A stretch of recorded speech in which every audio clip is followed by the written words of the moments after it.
इंद्र की पूजा करनी जरूरी है। कन्हैया ने कहा बाबा एक बार मेरी भी सुन के देखो ना। अब घर के लाला हट कर लिया। नंद बाबा ने कहा बोल किसकी पूजा करनी है। कन्हैया ने कहा काहू और की पूजा नहीं बाबा, हमारे यहाँ जो पर्वत है ना गोवर्धन पर्वत, बस उन्हीं की पूजा करनी है। मानो यहाँ कन्हैया ने वेद और विज्ञान का दर्शन कराया है। एक तरफ तो इंद्र का अभिमान समाप्त करना चाहते हैं और दूसरी ओर बता रहे कि वर्षा पर्वतों के कारण होता है। ये पर्वत होंगे तो ही मेघ बनेंगे और मेघ बनेंगे तो ही वर्षा होगी। इसलिए पिताजी बाबा ये पर्वतों की रक्षा करनी बहुत जरूरी है। आज पहाड़ कटे जा रहे हैं, काटे जा रहे हैं, लोग पत्थर निकालते जा रहे हैं। ध्यान दें, इसलिए कहीं अतिवृष्टि कहीं अनावृष्टि, सही वर्षा नहीं प्राप्त हो रही है। तो ध्यान दें, आज जैसे कन्हैया ने समझाया, भगवान ने प्रकृति का दर्शन कराया, बाबा गोवर्धन पर्वत की पूजा करिए। नंद बाबा ने कहा लाला ने हट कर लिया है तो कर ही देते।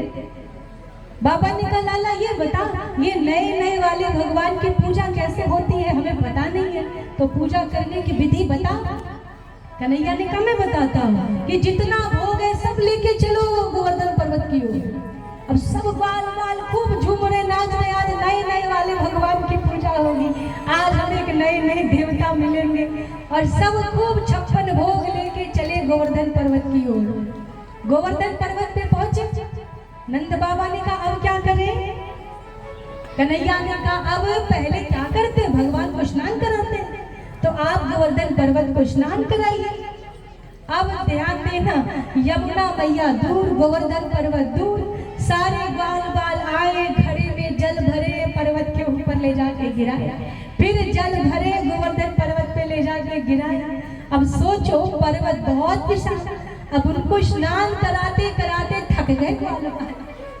कहा कन्हैया ये कैसा तेरा भगवान, अभी तक तो पूरा नहा ही नहीं पाया, हम पूरा स्नान ही नहीं करा पाए, हम थक गए। तो कन्हैया ने आंखें बंद की और कहा बाबा हे गोवर्धन पर्वत कुछ उपाय करिए। और भगवान की स्वयं लीला रही, तत्काल वही गोवर्धन पर्वत की तलहटी में गंगा को प्रकट कर दिया है। कहा गंगा मैया आइए और गोवर्धन पर्वत को स्नान कराइए।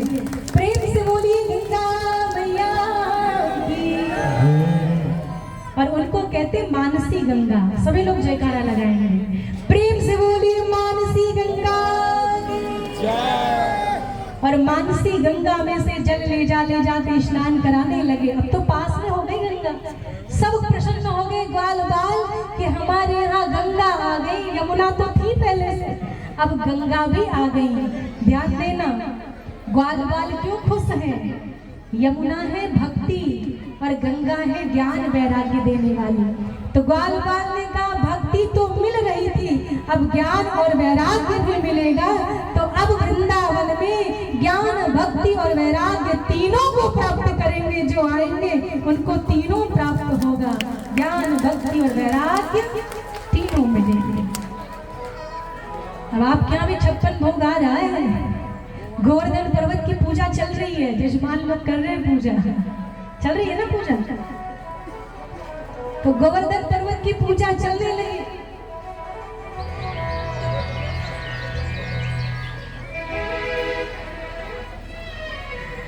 गोवर्धन पर्वत की पूजा चलने लगी, स्नान कराया ग्वाल बालों ने, 56 भोग सामने रखा। अब कहा कन्हैया क्या होगा। कन्हैया ने कहा ये भगवान खाने वाले भगवान है, देखने वाले भगवान नहीं है। क्या बात है, आपके समक्ष में गोवर्धन भगवान आ रहे हैं। प्रेम से बोलिए गोवर्धन भगवान की। और आज गोवर्धन पर्वत पर आप भी दर्शन कर रहे हैं, क्या बात है। दिवाली के समय जो पूजा करते हैं आप लोग, माताएं अन्नकूट करती हैं, वही पूजा होने जा रही है। सारे ग्वाल बाल स्नान करा के भोग की थाली रखे। कान्हा ने कहा नाना आप सबको भोग खिलाना पड़ेगा, ये खाने वाले भगवान हैं। अब सब ग्वाल बाल थाली उठाने लगे और जैसे